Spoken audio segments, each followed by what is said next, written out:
એક ભાઈએ બોર્ડ મૂક્યું વિદ્વાને કે આમાં ખોટું હોય ત્યાં ટચિંગ કરો, ચિત્ર કરેલો.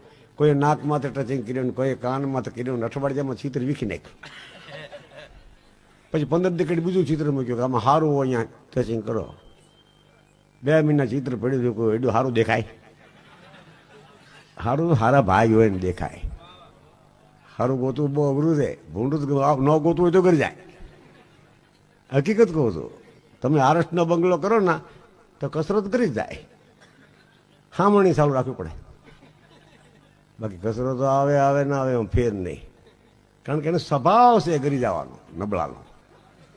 હા, નબળાને જ કહેવાય. સમાજની એકતા ન થવા દે, સમાજની એક રવા ન દે, ખટપીટ કરે. બોલો, આ એક નક્કી કરવા જેવું છે ખટપીટનું. અને અમારી નાઈટને ખટપીટ છે જામે નહીં.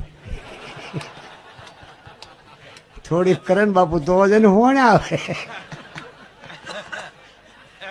આ તો નહીં કરીએ કોઈ નહીં, પણ ભગત બાપુએ કીધું તો ખટપીટ નહીં કરવી.